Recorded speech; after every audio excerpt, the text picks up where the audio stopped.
जठर ग्रंथि से पाचक रस के रूप में निकलता है। जठर रस, जठर ग्रंथि से पाचक रस के रूप में निकलता है।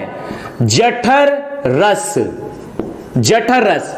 और जठर रस में 3 प्रकार के एंजाइम्स पाए जाते हैं।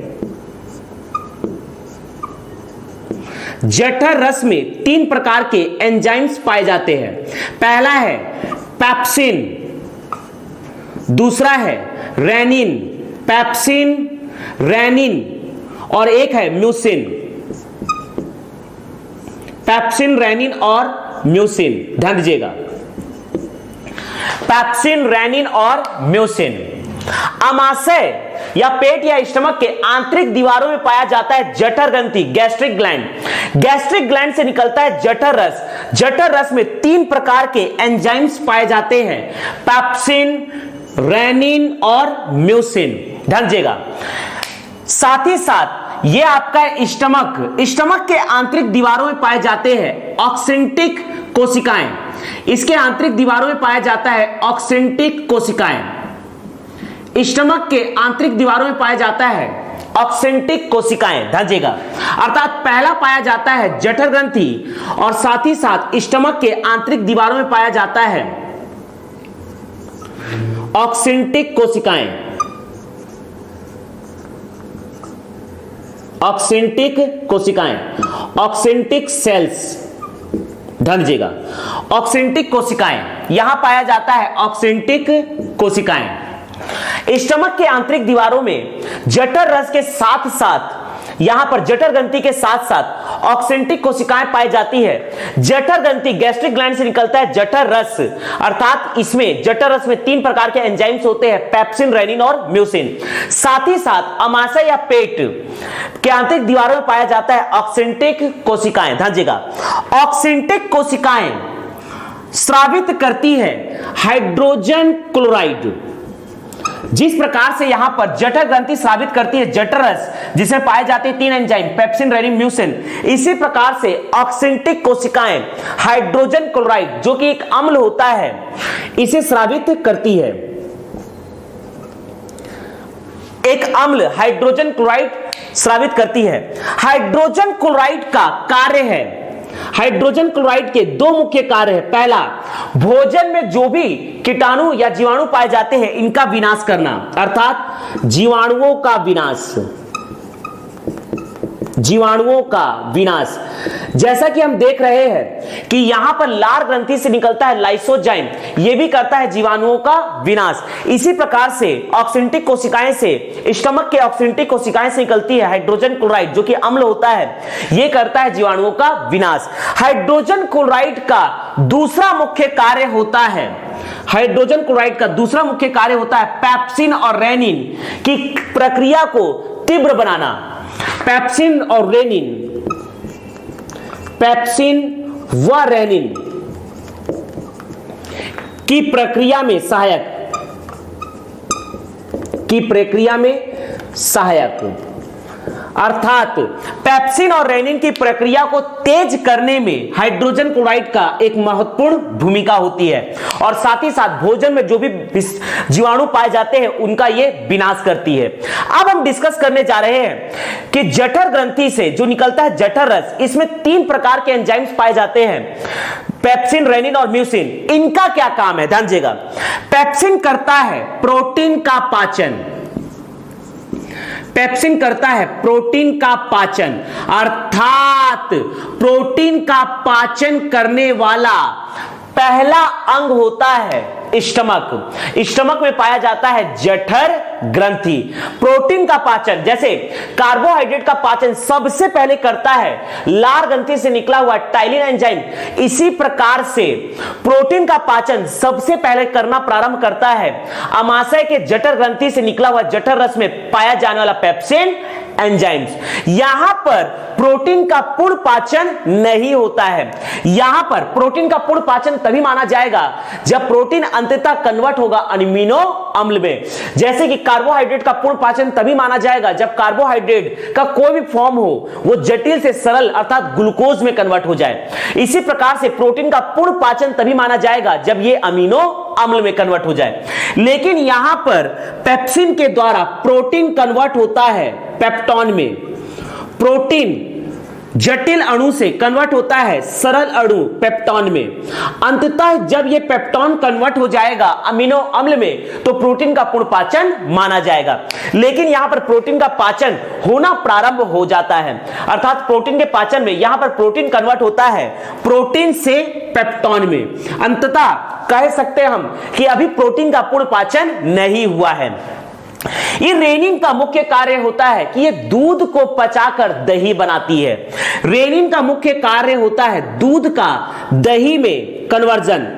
ये दूध को पचाकर दही में कन्वर्ट करती है, दूध को दही में कन्वर्ट करने का कार्य करता है रेनिन। दूध अर्थात कैसिन, ध्यान दीजिएगा, दूध अर्थात कैसिन,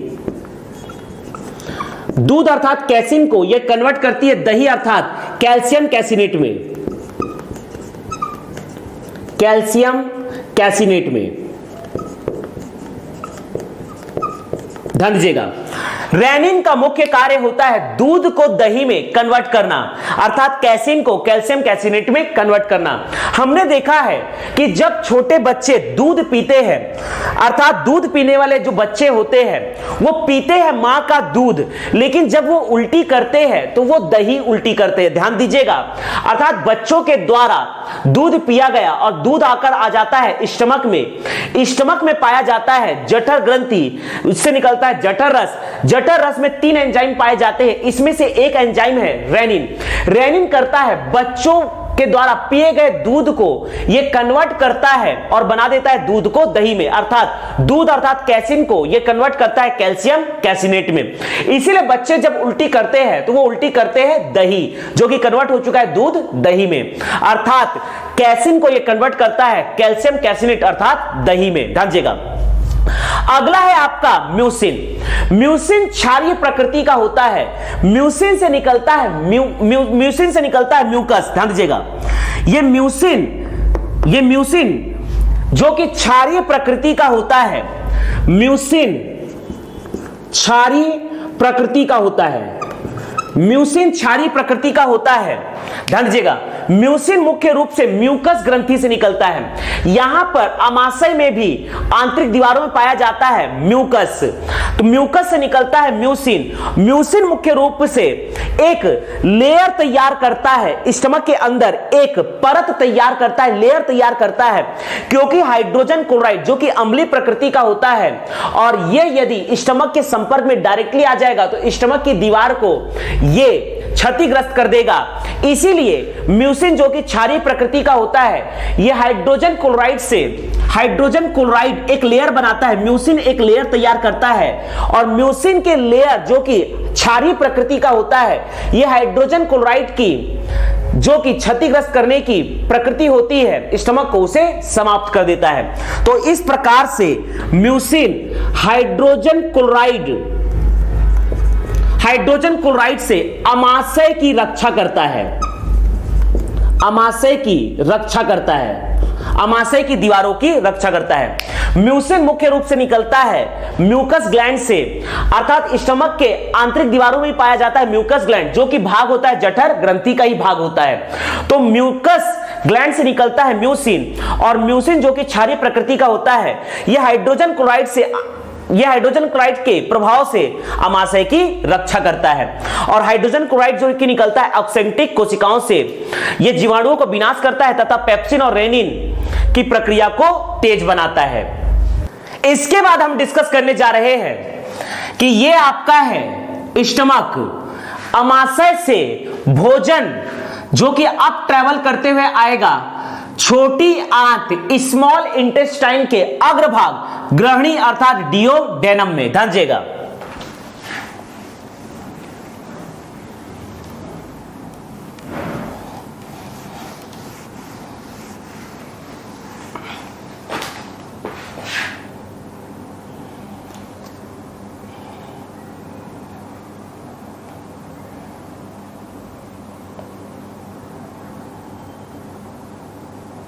ध्यान दीजिएगा,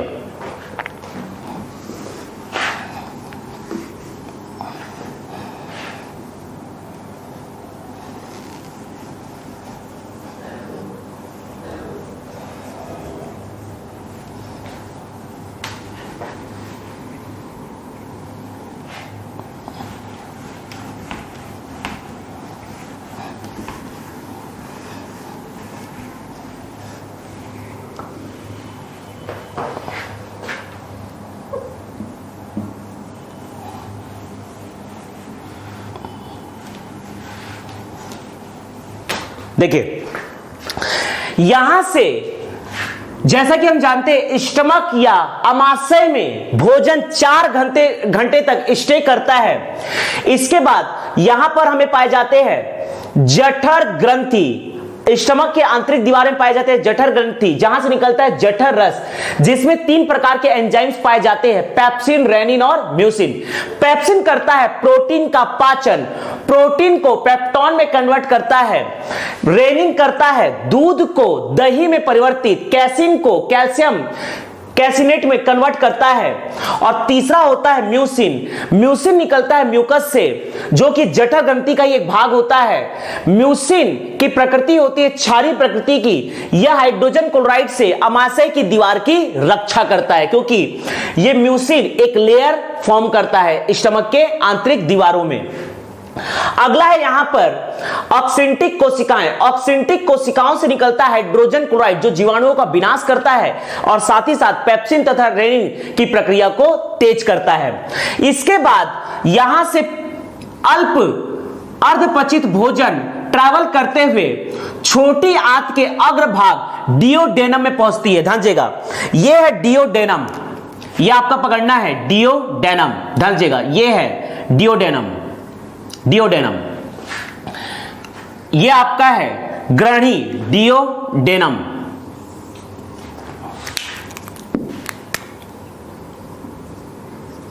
छोटी आंत का अग्रभाग है डियोडेनम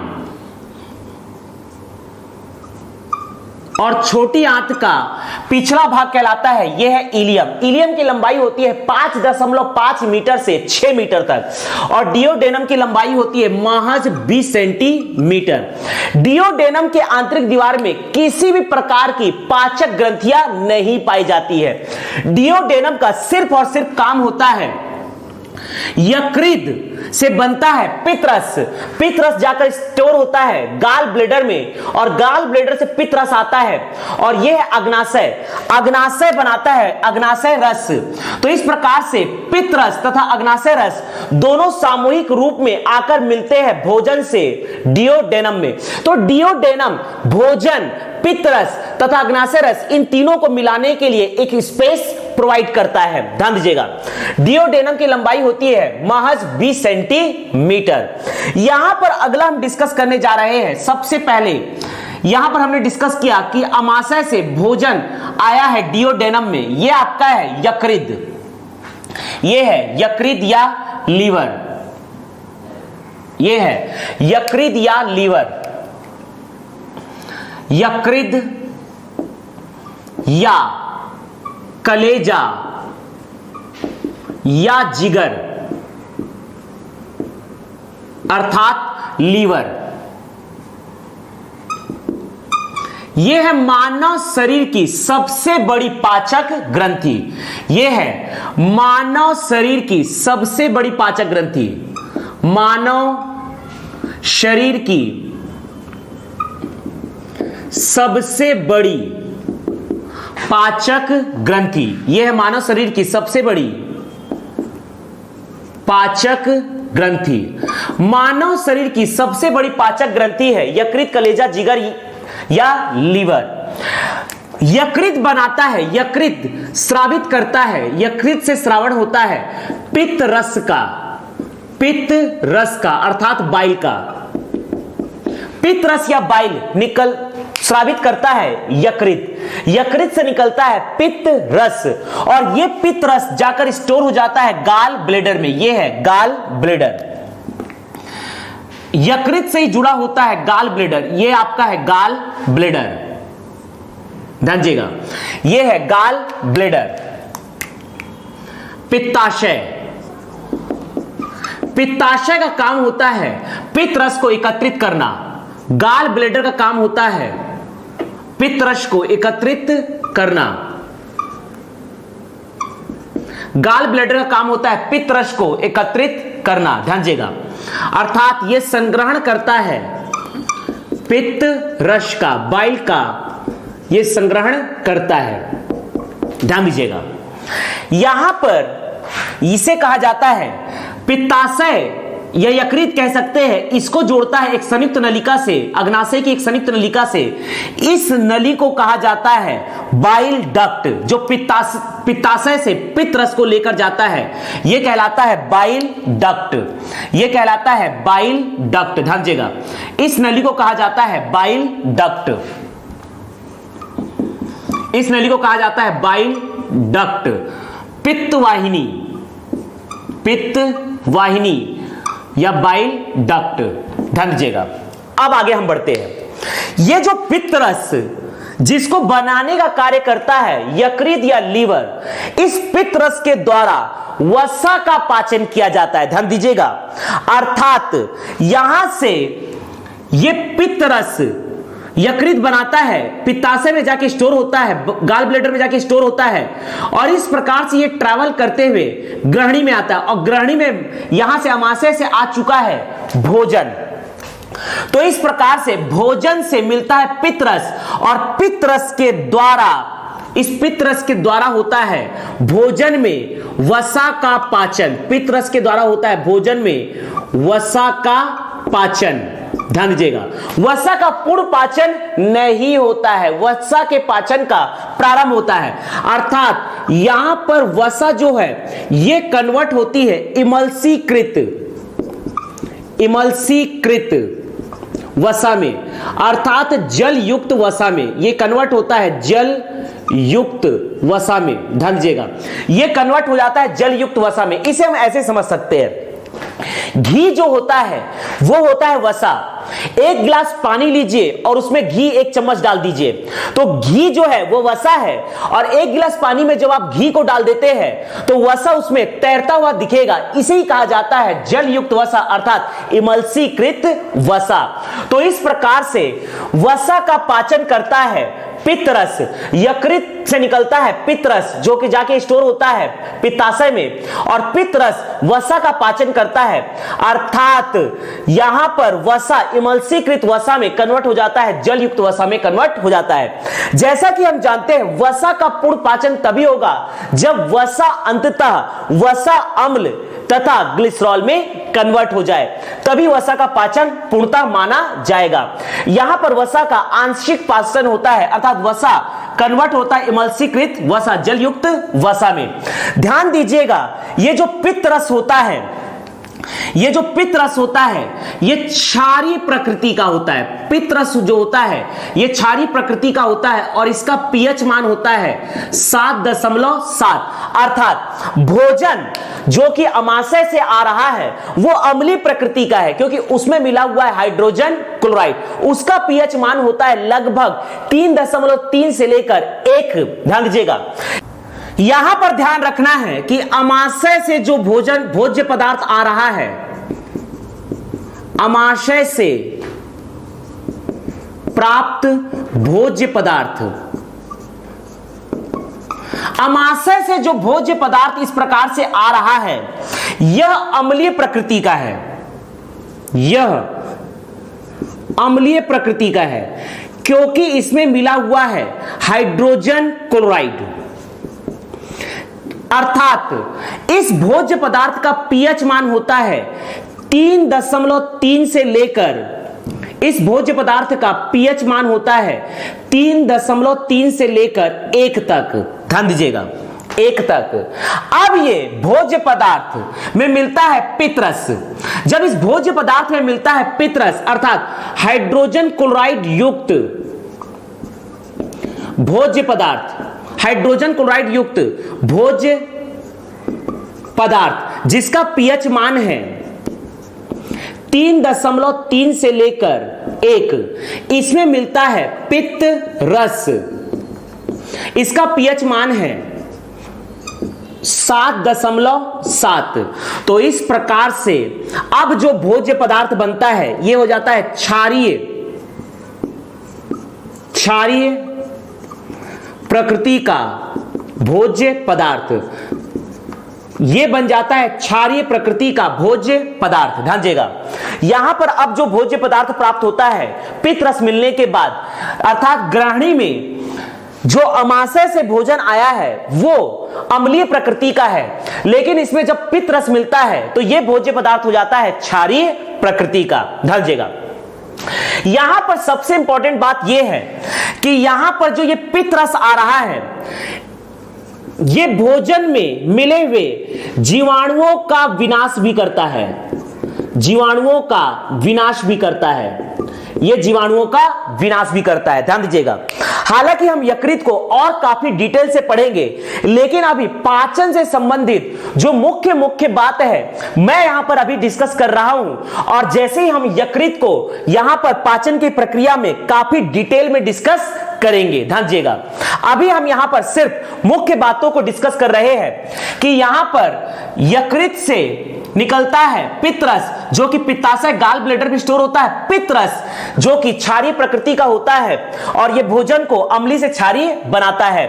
साथ ही साथ यह करता है वसा का पाचन। यह सबसे इंपॉर्टेंट है कि यह वसा को इमल्सीकृत वसा, जल युक्त वसा में कन्वर्ट करता है और साथ ही साथ जीवाणुओं का विनाश करता है। ध्यान दीजिएगा, यकृत का कई प्रमुख कार्य है जिसे हम डिटेल में डिस्कस करेंगे। एक प्रमुख बात और हम डिस्कस करने जा रहे हैं कि यकृत, ध्यान दीजिएगा, यकृत ब्लड में जो आरबीसी होता है और जब वह आरबीसी मृत हो जाता है तो मृत आरबीसी, ब्लड से मृत आरबीसी को यकृत कन्वर्ट कर देता है पित्त वर्णक अर्थात बिलीरुबिन में। ध्यान दीजिएगा, अगला हम डिस्कस करने जा रहे हैं यकृत, ये जो यकृत या लीवर होता है, यकृत कोशिकाएं, यकृत कोशिकाएं, यकृत कोशिकाएं एक बहुत बड़ा काम करती है। यकृत कोशिकाएं मृत आरबीसी, ब्लड में जो मृत आरबीसी होती है,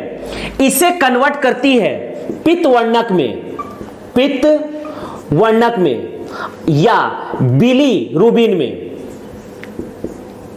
बिलीरुबिन में कन्वर्ट करती है, बिलीरुबिन में कन्वर्ट करती है। पित्त वर्णक, बाइल पिगमेंट या बिलीरुबिन, बिलीरुबिन में कन्वर्ट करती है। ध्यान दीजिएगा, यकृत कोशिकाएं, यकृत लीवर में पाया जाता है, लीवर सेल्स, यकृत कोशिकाएं, ये ब्लड में पाए जाने वाले आरबीसी, जब आरबीसी मृत हो जाता है तो मृत आरबीसी को कन्वर्ट करती है ये बिलीरुबिन या पित्त वर्णक, बाइल पिगमेंट या बिलीरुबिन में। ध्यान दीजिएगा, तो इस प्रकार से एक प्रमुख कार्य हो रहा है कि मृत आरबीसी कन्वर्ट होता है पित्त वर्णक या बिलीरुबिन में। अब ये बिलीरुबिन चूंकि इसका कलर होता है, इसका रंग होता है पीला रंग का, ये पीले रंग का होता है और ये जाकर मिल जाता है पित्त रस में, ये जाकर मिल जाता है पित्त रस में, और इस प्रकार से पित्त रस आकर मिल जाता है अमाशय से जो भोज्य पदार्थ आ रहा है इसमें मिल जाता है पित्त रस।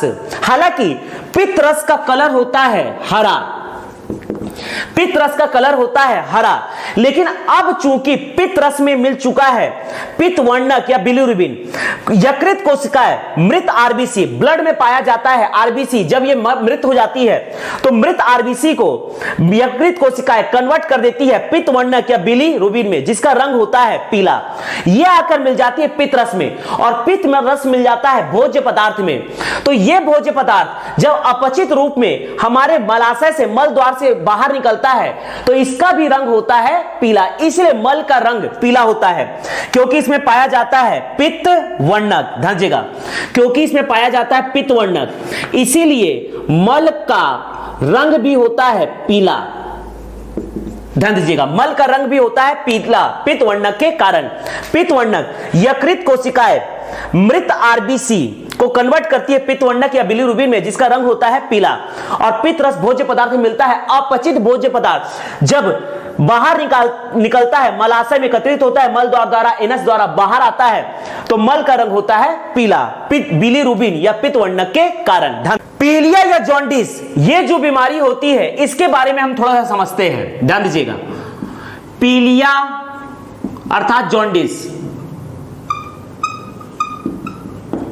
ध्यान दीजिएगा, यहां पर यकृत में पाए जाते हैं यकृत कोशिकाएं, जो मृत आरबीसी को नष्ट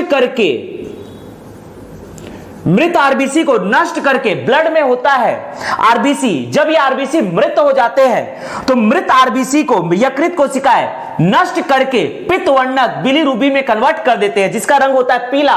और यही हमारे पित्त रस के द्वारा मिलता है भोज्य पदार्थों में। अपचित भोजन जब बाहर आता है तो इसका रंग होता है पीला, मल का रंग होता है पीला, ध्यान दीजिएगा। लेकिन यदि ये जो बाइल डक्ट होता है और बाइल डक्ट में किसी प्रकार का अवरोध आ जाए, यदि पित्त वाहिनी में किसी प्रकार का अवरोध आ जाता है तो यहां पर जो यकृत कोशिकाएं होती है, यकृत कोशिकाएं बिलीरुबिन, यकृत कोशिकाएं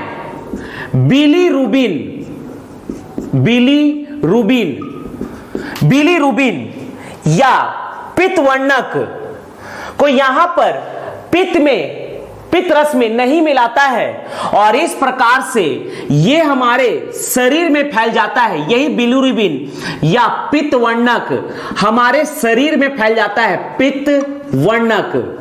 यकृत कोशिकाएं यदि पित्त वाहिनी में किसी भी प्रकार का अवरोध उत्पन्न हो जाता है तो यकृत कोशिकाएं इसे पित्त रस में नहीं मिलाता है, जिसके कारण यह बिलीरुबिन हमारे पूरे शरीर में फैल जाता है और यही बनता है पीलिया। इसी बीमारी को कहा जाता है पीलिया या जॉन्डिस। ध्यान दीजिएगा, इसी बीमारी को कहा जाता है पीलिया या जॉन्डिस। तो यह है आपका यकृत। इसे हम वैसे काफी डिटेल में डिस्कस करेंगे। जो इंपॉर्टेंट बात थी पाचन से संबंधित वो हमने यहां पर डिस्कस किया। ध्यान दीजिएगा, आगे हम डिस्कस करने जा रहे हैं। तो इस प्रकार से अमाशय से जो भोजन ग्रहणी डिओडेनम में आता है, इसमें मिलता है पित्तरस और पित्तरस वसा का पाचन करता है, वसा को इमल्सीकृत वसा में कन्वर्ट कर देता है और साथ ही साथ जो भोजन यहां से आ रहा है अमाशय से, यह अम्लीय प्रकृति का होता है।